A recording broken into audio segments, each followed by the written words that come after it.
E lá eles não estão conseguindo atravessar navio de carga por falta de chuva. Então, assim, a gente entender o que aconteceu no passado permite a gente prever melhor o que pode acontecer no futuro. Então, esse é um dos objetivos do nosso trabalho, é entender como que essas correntes mudam a temperatura da superfície do oceano e como que a mudança na temperatura da superfície do oceano muda os padrões de chuva. Parece meio distante, né? Você pensa, nossa, mas a temperatura do oceano vai mudar a chuva no Mato Grosso, interior do Brasil? Como que isso acontece? É porque toda a água que chove, praticamente toda a água que chove, vem do oceano, né? Então, assim, a quantidade de água que evapora, onde evapora, a circulação atmosférica, né, os ventos, tudo isso depende do oceano. O oceano é um dos grandes reguladores do clima no mundo. Ele tem um papel fundamental em regular o clima.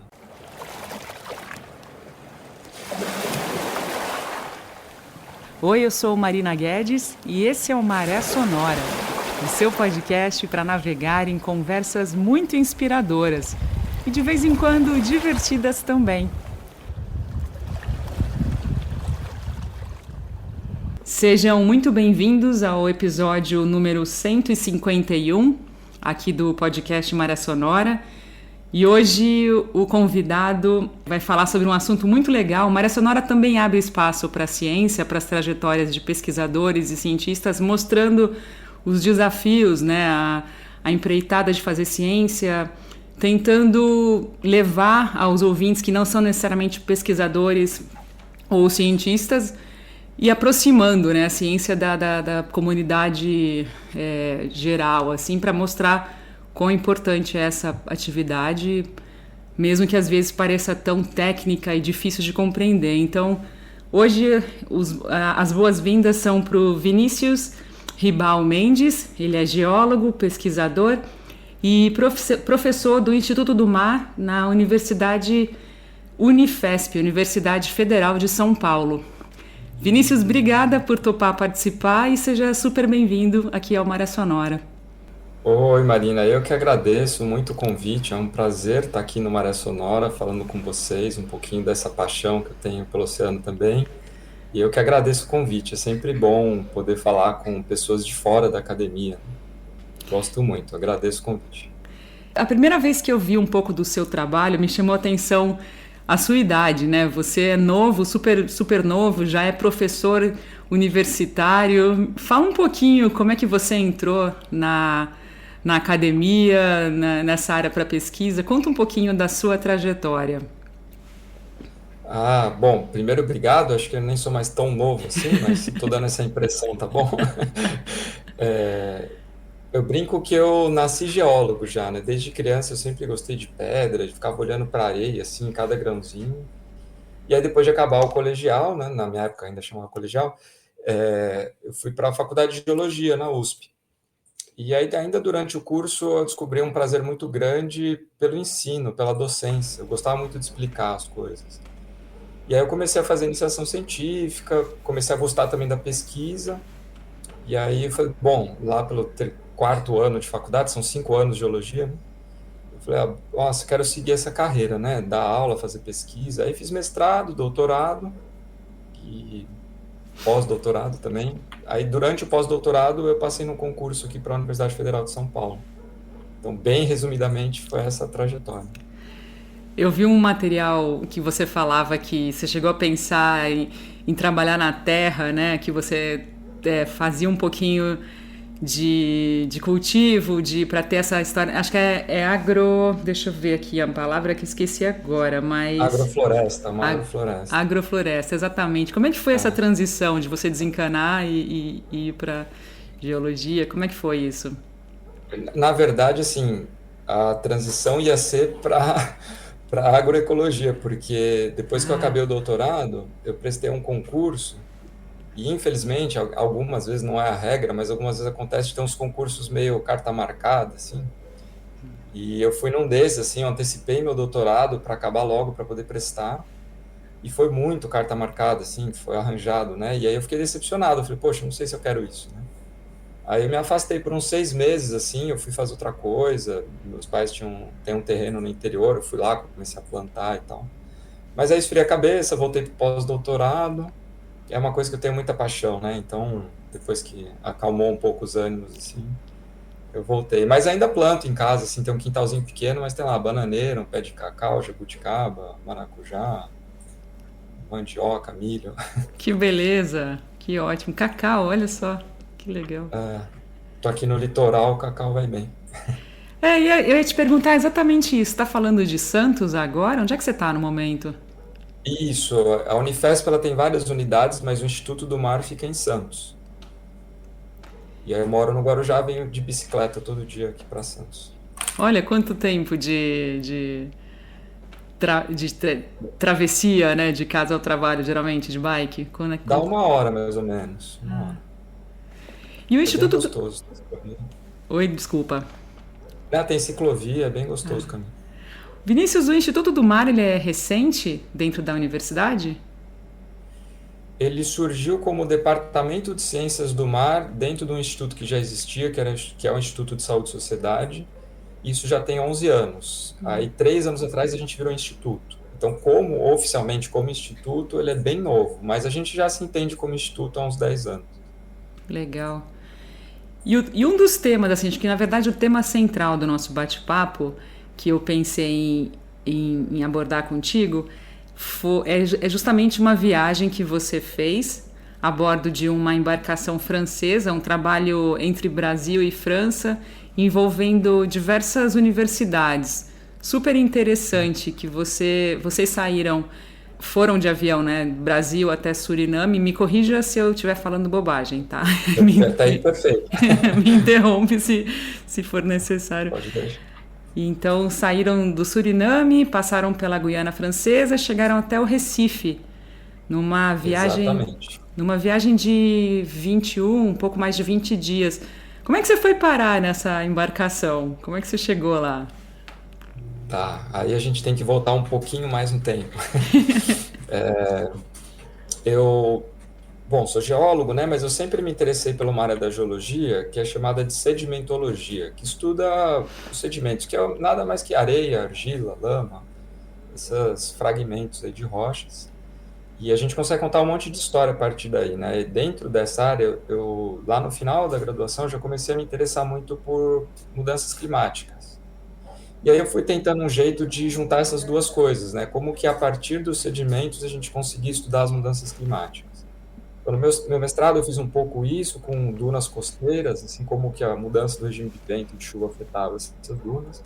E no doutorado eu fui para o interior do Piauí, mas aí eu estudei a Parnaíba, que é o rio que faz a divisa do Piauí com o Maranhão.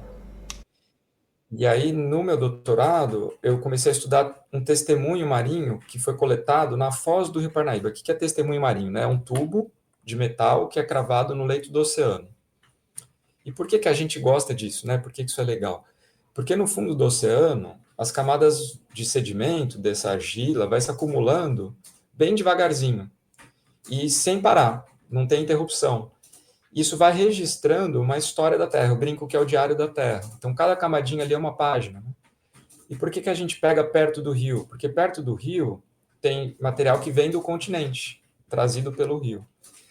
Então, eu comecei a desenvolver um método para, nesse material que está lá no fundo do oceano, a gente conseguir recuperar informações sobre a chuva no continente, no passado. Então, o meu foco, desde então, e hoje continua sendo minha linha principal de pesquisa, é, a partir desse material, com os testemunhos, estudar o clima do passado. Só que esses testemunhos eles são muito bons, assim, porque além desse material do continente, tem material do oceano também. Então, a gente consegue dizer, por exemplo, a temperatura, a salinidade da superfície do oceano 1.000 anos atrás, 2.000 anos atrás, 10.000 anos atrás, 100.000 anos atrás. Então, é uma máquina do tempo, né? A gente consegue coletar esses tubos e voltar no tempo, e a gente consegue saber como que era no passado. Se não estiver sendo claro, você me interrompe também, tá, Maria? Tá bom, beleza. Tá sim. Obrigada. Então, eu desenvolvi esse método, que foi a primeira vez que ele foi utilizado no testemunho marinho, e isso gerou bastante repercussão positiva. Isso depois virou meus projetos. Hoje eu tenho 2 projetos de pesquisa financiados para utilizar, para aprimorar esse método. E foi por isso que eu fui para esse embarque. Então, o coordenador do embarque, o professor, ele é um professor da USP, o Cristiano Chiesi, ele foi meu supervisor de pós-doutorado. E aí, quando eu teve a oportunidade do embarque, ele me convidou, falou, olha, você quer ir para lá? Eu estou desenvolvendo um equipamento dentro desses projetos, eu estou desenvolvendo equipamento para fazer essa análise, né? Porque antes eu tinha que usar um outro equipamento que era usado para outra coisa. Eu estou construindo um equipamento dedicado só para esse tipo de análise nos testemunhos marinhos. Eu falei, nossa, oportunidade única, né? Então eu fui para lá testar esse equipamento a bordo, né? Que é um equipamento portátil. E aí a ideia era testar esse equipamento a bordo. E esse equipamento tem uma história da luz, né? Que tem uma reação da luz com os organismos. Fala um pouquinho de uma forma que quem não é da área possa entender um pouquinho desse... Perfeito. Eu até brinco que eu sou meio esotérico, né? Porque o que eu estudo é a luz emitida pelos cristais de quartzo. É a energia que fica acumulada dentro do cristal de quartzo. Falo brincando, mas é verdade. O cristal de quartzo e outros minerais também, tá? Mas é que o quartzo é o mineral mais abundante da superfície da Terra, na areia, por exemplo. No geral, né? Vai ter exceções, mas via de regra ele é o mais abundante. E ele tem uma característica que ele armazena energia dentro da estrutura dele, armazena elétrons, né? Imagina energia, e quando ele é estimulado, ele emite essa energia na forma de luz. Então, o que a gente faz? A gente pega esse material que está lá no fundo do oceano e estimula ele com equipamento, e aí a gente mede a luz que esse grão emite. E essa luz, ela muda de acordo com algumas características do grão que tem a ver com a história dele. Então, por exemplo, lá no caso, sei lá, por exemplo, a gente foi lá na foz do Rio Amazonas, os grãos que vêm, porque o Rio Amazonas nasce nos Andes, né? Nasce lá da água de degelo nos Andes, mas ele tem vários afluentes, por exemplo, que vêm aqui do Brasil, ali da região norte de Tocantins, e esses rios têm grãos muito diferentes. Então, quando a gente pega o material lá no fundo do oceano, a gente consegue saber se a maior parte daqueles grãos veio direto ali dos Andes, se veio aqui da parte brasileira do rio, dos afluentes brasileiros, porque cada grãozinho tem uma característica diferente.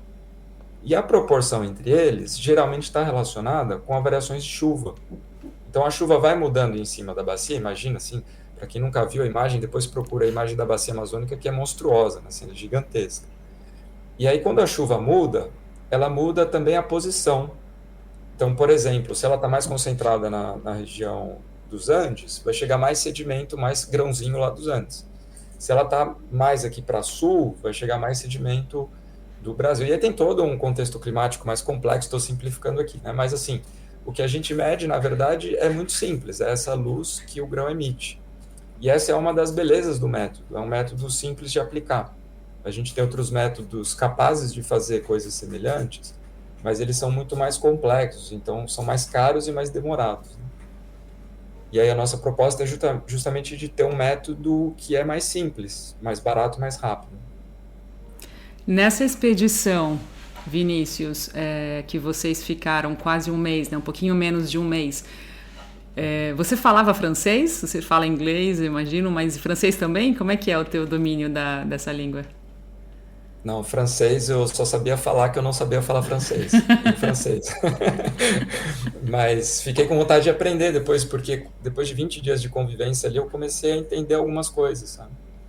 Mas a gente se comunicava muito em inglês, né? Inglês na ciência acaba sendo uma língua universal, qualquer lugar que você vai, você consegue falar inglês, né? Porque também é uma língua mais simples de aprender, né? Então a gente se comunicava em inglês. De certa forma, o idioma foi um pouco desafio, né? Pode ter sido, né? Em termos de compreensão geral, assim. Mas eu queria te pedir para falar, Vinícius, sobre os desafios que você enfrentou nessa viagem, assim, as partes mais difíceis, assim, porque a gente fica imaginando, putz, eles saíram numa viagem, mas tem muita coisa, assim, tem muita dificuldade em geral em trabalhos de campo, né? Ainda mais a sua área que você enfrentou. O que você pode pontuar nesse sentido? Tá. Bom, eu sou meio atípico, assim, na verdade, porque eu gosto de passar uns perrengues, né? Então, e eu gosto bastante de trabalho de campo e gosto bastante da vida no mar. Então, assim, tá embarcado, enjoo, essas coisas assim, eu não costumo ter muito problema. Então, na verdade, eu acho que teve bastante gente que sofreu, tá? Mas eu acho que eu não sou um parâmetro, porque para mim foi maravilhoso, assim, eu ficaria mais um mês tranquilo, porque Era assim, a parte pior talvez fosse o turno, porque a gente trabalhava em turnos de 4 horas, e eu peguei da meia-noite às 4 e do meio-dia às 4. No começo eu falava, tudo bem, tranquilo, vai ter tempo para dormir. Só que aí tinha o café da manhã, que pegava bem no meio do intervalo de sono ali, que era às 7 da manhã, e tinha o almoço e janta. Então, assim, eu dormi muito picado, né? Dormia 2 horas, 3 horas seguidas no máximo.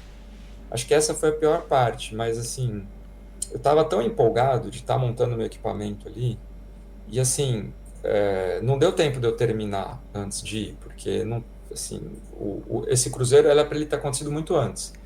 Só que aí veio pandemia, depois teve próprias questões do navio, porque é um navio que metade do tempo ele serve para levar suprimento para algumas ilhas francesas, principalmente perto lá do Polo Norte. E a outra metade do tempo ele fica disponível para pesquisa, então tem questão de agenda, para fazer tudo casar. Não, assim, não deu tempo de eu terminar 100% equipamento. Então, eu fui montando ele lá, à medida que eu ia testando e fazendo modificações.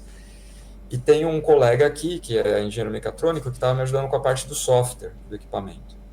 Então eu me sentia meio na estação espacial, assim, porque, putz, deu uma coisa errada, eu mandava para ele, precisamos mexer isso aqui no programa. Aí o Francisco ia lá, me mandava arquivo, e era internet de satélite, assim, super demorada, e sei lá, às vezes demorava horas para pegar o arquivo, ia lá, instalava. Então, assim, os 3 primeiros dias eu praticamente não dormia, fiquei fora do turno, assim, direto, mas foi muito legal, assim, para mim era muito estimulante. Aí depois a gente começou a revezar, eu treinei algumas pessoas para usar o equipamento, e essas pessoas cansaram bastante, porque a gente improvisou uma sala escura, eu levei umas lonas blackout, dessas igual de cortina, assim, porque como o equipamento não está pronto, ele vai ter uma capa daqui a alguns meses, mas a gente tinha que fazer tudo no escuro, porque como eu falei, a gente estimula o grãozinho, né, ele emite luz. Só que a gente não pode deixar que o material pegue luz antes da gente estimular. Então, o que a gente fazia? Pegava o teste... Então, aí, deixa eu explicar melhor, né? Como é que funciona a vida a bordo lá. A gente tinha os equipamentos que fazem a amostragem, e uma das coisas legais desse navio, que é meio única, é o tamanho do tubo que ele consegue cravar no fundo do oceano. O recorde dele é mais de 60 metros. Mas lá na nossa viagem, acho que o mais profundo que a gente conseguiu, assim, o maior comprimento, foi 40 metros. O que é isso, né? 40 metros de sedimento. Ele penetrou no leito, no fundo do oceano, 40 metros. E subiu trazendo toda essa informação. E isso a mais de 2.000 metros de profundidade de água. Então, assim, você Nossa. imagina a dificuldade. Esse equipamento que desce tem 5 toneladas. Então, precisa de um guindaste gigantesco. O navio tem 120 metros de comprimento. E aí, então, esse material sobe para o convés. Toda essa parte, quem opera é a tripulação do navio. Aí eles tiram dentro desse tubo de metal, vai um tubo de plástico, que é onde fica guardado o material. Aí eles tiram esse tubo de plástico de dentro do tubo de metal, e aí entra aí as equipes dos pesquisadores, né, da gente que estava lá. Daí a gente começa a processar esse material. A gente corta em pedaços de 1,5 m e depois abre no meio. E aí uma parte, uma metade vai para arquivo, ninguém mexe, ela fica numa caixinha lá, vai para um container refrigerado, e a outra parte passa por uma série de análises ainda a bordo do navio, para a gente ver se o lugar escolhido foi bom, se era aquilo mesmo que a gente queria. E aí o meu equipamento entrou nessa linha de análises aí. Então, por exemplo, tinha lá uma equipe que tirava foto, outra fazia uma descrição do material, aí tem um equipamento que mede os elementos químicos, que chama fluorescência de raio-x, um outro equipamento que mede intensidade de cor, mais vermelho, mais verde, mais azul, isso também dá algumas indicações para a gente, e por último eu passava pelo meu equipamento. E aí o que a gente fazia? Tinha uma sala escura improvisada, uma tendinha lá dentro do navio. Eu entrava com esse material, esse tubo cortado ao meio, na longitudinal, né, de comprido, e aí eu raspava a superfície, porque eu tinha que descartar esse material que já tinha tomado luz. Tá. E aí a gente analisava com o equipamento. Então, assim, eram 4 horas no escuro, era um pouco, para muitas pessoas, um pouco entediante, assim, cansativo. Mas, bom, como eu estava super empolgado ali, né, porque aí também eu já tenho o resultado na hora, enquanto eu estou analisando ali. E isso me deixava muito estimulado, porque, assim, enfim, quando a gente vira professor, a gente passa boa parte do tempo dando aula, fazendo processos administrativos, e ali eu fiquei 20 dias dedicado à pesquisa, assim, então foi muito gostoso, né? Interpretar os dados, comparar com os outros resultados. Então, para mim, assim, eu não consigo dizer uma diversidade. Foi tão. Teve dia que o mar estava virado, mas é que ele perto do Equador não é tão ruim, né? Perto dos polos fica pior, né? Mas a gente pegou ali um dia com 3 metros de onda, 4, aí balançava bastante. Mas não chegou a precisar amarrar nada, sabe? Ainda dava para. As coisas não caíam da bancada. Mas assim, foi bem legal. A viagem foi realizada no meio desse ano, quer dizer, há pouco tempo atrás, ou foi ano passado, Vinícius? Foi em junho desse ano. Desse ano. Ah, Junho, entre junho, pegou quase junho inteiro, né? A gente certo. foi, teve que voo para Paramaribo, que é a capital do Suriname, é a cada 2 dias, saindo aqui do Brasil, não tem todo dia, então a gente chegou um pouquinho antes. Aí ficou um dia lá que foi bem interessante, assim, não esperava, me surpreendeu a cidade, assim, totalmente diferente do que eu podia imaginar. E aí a gente ficou 21 dias dentro do navio, né? Em alto mar, a gente nem chegou a ver o continente, né? Foram 21 dias sem ver o continente. Ah, eu ia te perguntar isso exatamente. Vocês chegaram a desembarcar, então não, foi direto embarcado. Não, não. Sim, era uma distância da costa que a gente nem via o continente, né? Porque quanto mais longe a gente vai e mais fundo a gente pega o material, mais preservado ele está, mais contínuo. Então, se a gente fica na parte rasa ali da plataforma, 40 metros, 50 metros, a gente não consegue avançar muito no tempo e tem uma chance maior do material estar bagunçado, né? Então, para esse estudo, a gente deu preferência para águas mais profundas, exceto um lugar que a gente pegou na foz do Rio Amazonas, que era para ver os últimos 200 anos. A gente estava querendo olhar uma história bem recente, né? Bom, 200 anos para a maior parte das pessoas já é bastante tempo, né? Mas o, a gente tem uma expectativa, num dos furos que a gente fez lá dos testemunhos, ter atingido 3 milhões de anos de história, do presente até 3 milhões de anos. Uau! Então, a gente trabalha com uma escala de tempo grande, assim. O navio, como você falou, é francês, né? Me corrija aí na pronúncia, mas é Marion Dufresne, é isso o nome? Isso, exatamente. Perfeito. E a expedição chamava Amaryllis. Isso, exatamente, exatamente isso. É o maior navio da frota francesa que é dedicado à oceanografia, né? Eles têm navios maiores, mas de pesquisa esse é o maior. E é grande, assim... Bom, ele é especial por vários motivos. Um dos é essa capacidade de coletar esse material profundo, né?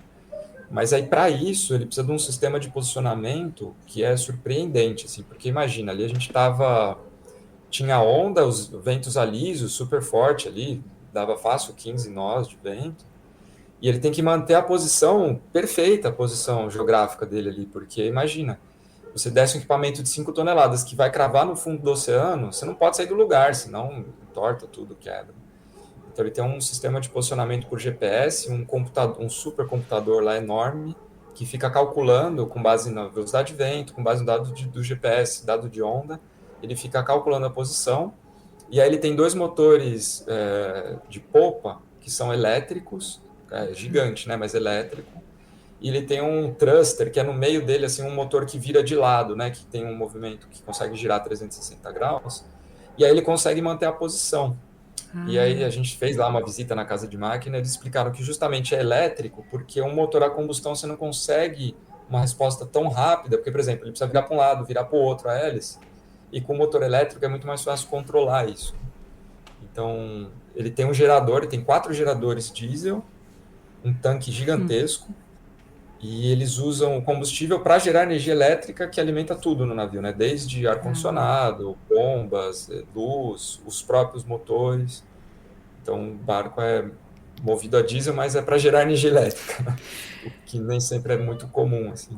E era tipo o navio da Marinha com aquelas camas estreitinhas, assim, beliche? Como é que eram as acomodações de vocês? Tinha vários tipos de acomodação, né? Os professores acabaram ficando com um quarto individual, então eu tinha um quarto só para mim, numa cama que nem era estreita, na verdade, estava bem confortável, assim, com banheiro. Mas o pessoal, assim, os alunos, o pessoal do pós-graduação, na mestrado, doutorado, eles dividiam o quarto em 2. E aí era beliche, não era estreito, mas assim, é mais estreito que uma cama normal, né? Sem dúvida.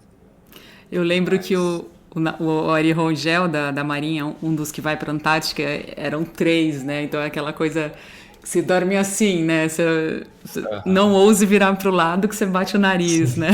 Se você tá na cama do meio. Aham. E pro outro lado você cai, né?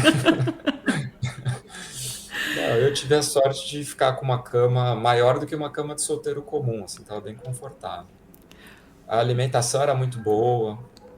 O navio tem uma estrutura excelente, assim, não tem do que reclamar, não. Em números de. Eu não sei se foi isso que eu entendi, mas eram em torno de 50 pesquisadores. E qual que era a tripulação total? Assim, quantas pessoas? Você lembra desse número? Era por volta de 100, cento e pouquinhos, era mais ou menos 50-50, meio a meio. Tá. 50 pesquisadores e 50 tripulantes. Aí divididos entre os engenheiros da parte mecânica, pessoal do comando, né, capitão, vice-capitão, médica, tinha uma médica a bordo, e o pessoal dos serviços geral, assim, né, o que carregava o peso mesmo, que punha a mão na massa ali.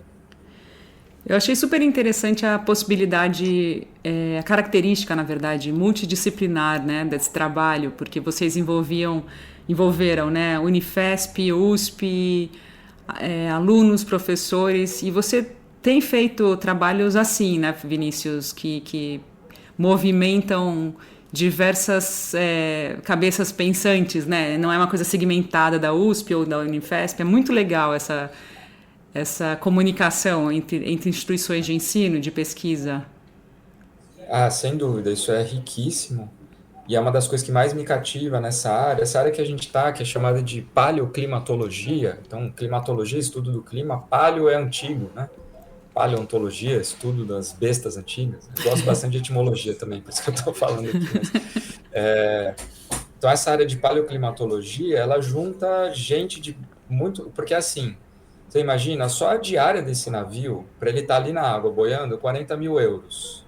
São projetos que são gigantescos, com equipamentos caros, com análises caras. Então, assim, é uma ciência que não dá para fazer sozinho. É uma ciência que a gente tem que fazer junto. Assim, junta físico, junta geólogo, biólogo, pessoal da própria climatologia moderna também, meteorologia, químicos. Então, assim, é uma área multidisciplinar e interdisciplinar. Isso é uma coisa que eu sempre gostei muito. Eu gosto muito de várias áreas, né? Eu gosto de pensar em várias coisas juntas. Então, isso é uma coisa que me cativa muito nessa área, né? A gente trabalha com pessoas de áreas muito distintas. E de instituições distintas também. Isso é muito bom porque a gente se fortalece, né? Um ajuda o outro e aí todo mundo cresce junto. Para quem ficou imaginando como é que foi, né? Assim, para quem gostaria de ver imagens, sejam elas fotografias ou vídeo, eu recomendo acessarem o canal no YouTube da FAPESP, da Fundação de Amparo à Pesquisa do Estado de São Paulo, que tinha um jornalista a bordo, fez o diário de bordo com 7 episódios da expedição. Eu vou deixar no link da descrição desse episódio direto para o YouTube, né, da FAPESP. Tá muito bacana, né, porque tem muitas imagens, tem entrevistas com alguns pesquisadores, tanto do Brasil como da França. Eu vou deixar então no link para complementar, né, a parte visual do que o Vinícius tá falando até agora. Eu assisti os episódios, eu achei bem bacana, porque tá bem explicadinho e, enfim, é bem legal para compreender e, enfim, para visualizar mesmo, né, como é que foi, o tamanho do navio, os equipamentos que o Vinícius falou agora, o trabalho no quarto escuro, né, com esse equipamento. É super bem lembrado, Marina. O Elton foi junto, um jornalista da FAPESP. Bom, FAPESP é a Fundação de Amparo à Pesquisa no Estado de São Paulo. É uma das maiores agências de fomento à pesquisa no Brasil. Foi uma das grandes patrocinadoras desse embarque. Da minha parte, fui também com o patrocínio do Instituto Serra Pilheira, que é um instituto novo, é uma instituição privada que financia pesquisa no Brasil. É uma das poucas, né, instituições privadas. Por exemplo, a FAPESP é uma instituição pública, né, vinculada ao Estado. E é quem, assim, financia, junto aí com o Conselho Nacional também de Pesquisa, o CNPq, financia a maior parte das pesquisas no Brasil, né. Mas cada estado geralmente tem a sua agência também, né.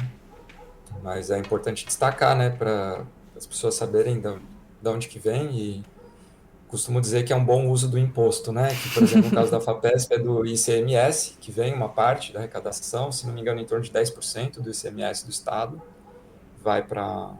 Não, não é tudo isso não, estou confundindo com agora o que vai para USP, mas é do imposto arrecadado no Estado, né? Então é um bom uso, né? A gente faz bom uso do recurso. E essa série tá bem legal. No Instagram também tem a página do próprio Cruzeiro, do Amaryllis, porque eles levaram também uma fotógrafa e um jornalista francês para cobrir o Cruzeiro. Então tá bem documentado, tem as fotos lindas lá. Foi um dos pôr do sol mais lindo que eu já vi na vida, assim, né? No mar é impressionante, né? Você que vive no mar aí também deve estar acostumada, né? Agora eu tô em terra firme e não vejo a hora de voltar a fazer isso, mas enfim, é só um parênteses. Aliás, eu vou. Quando precisarem de jornalista para participar desse tipo de expedição, eu amo fazer isso. Fique à vontade para me avisar que, putz, vai ser uma alegria poder cobrir esse tipo de expedição e temas ligados ao mar embarcado. Eu acho muito legal de escrever e compartilhar. Opa, bom saber. Vou usar meu óleo de peroba, cara de pau aqui para deixar um Não, mas é bom saber, porque, assim, é difícil achar um jornalista que não passa mal no mar, então ter alguém que já está acostumado é uma vantagem muito grande. Tá anotado aqui. Você, eu imagino que você falou que você não passa mal, né, a bordo, você não sofre numa areia.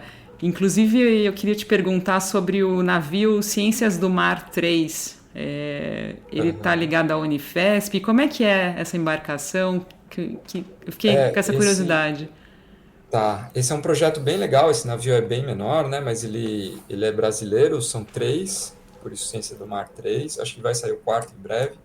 Ele é um navio federal, ele não pertence a nenhuma universidade, e eles atendem a núcleos. Então, por exemplo, Ciências do Mar 3 pega sudeste aqui, pega ali do Espírito Santo até São Paulo. Ele atende aos cursos de graduação que tem área relacionada ao mar. Então, por exemplo, a gente está aqui no Instituto do Mar, vai abrir o curso de oceanografia. Então, uma vez por semestre, ele passa aqui 15, 20 dias com a gente embarca com os alunos para fazer a aula mesmo. Ele tem uma vocação mais pedagógica, didática, né? Mas é um navio super legal, ele está razoavelmente bem equipado e cabe bastante gente a bordo, dá para pernoitar, né? Aí tem a cama do jeito que você falou, estreitinho assim, 4 pessoas por quarto. E esse balança, viu? Nesse daí eu mareei, porque ele é estreito, ele é alto e estreito, né? E a gente pegou um dia aqui muito ruim, assim, entrada de frente fria. Esse daí foi até assim, era para ficar 3 dias, a gente ficou no sol, os alunos, poxa, mas vai ficar pouco tempo, depois que eles de 1 hora no barco, assim, estavam dando graças a Deus que no outro dia já voltava. Porque, entenderam, né? A gente fala que tem que levar os gestores também, porque o pessoal acha que a gente vai passear, né? Que a vida a bordo é passeio do cruzeiro, né? Daqueles cruzeiros MSC. Não, é puxado, né? Assim, passa frio, passa enjoo, né? E como é que é porque eu estava vendo também, né? Terminada a viagem, não termina o trabalho. Agora tem a parte de análise, né? Que são estimados mais ou menos 10 anos aí pela frente de... Isso, a viagem é só o começo, né? A gente faz todas essas análises dentro do navio justamente para já ter uma ideia do material. Então, por exemplo, agora a gente vai ter uma reunião, provavelmente essa semana, para discutir o que a gente vai fazer com esse conteúdo, porque aí isso envolve dezenas de trabalhos de doutorado, de mestrado.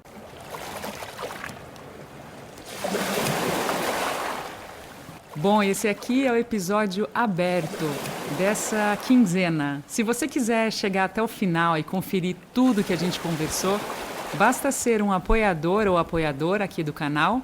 E isso pode ser feito através da chave Pix, podcastmariasonora@gmail.com.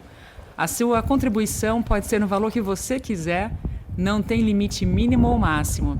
Quando for fazer o Pix, não se esquece de colocar o seu e-mail e qual episódio deseja ouvir. Assim eu te envio por e-mail exclusivo o link para você conferir através do YouTube. Bom, se você não mora no Brasil ou não usa o Pix, a solução é ser um apoiador ou apoiadora do Maré Sonora através da nossa campanha na plataforma Catarse. Saiba como é que funciona, é super fácil através do site www.podcastmariasonora.com. Na seção Apoie tem tudo explicadinho e você pode participar dessa forma. Muito obrigada. A gente se vê no próximo episódio e, como sempre, bons ventos.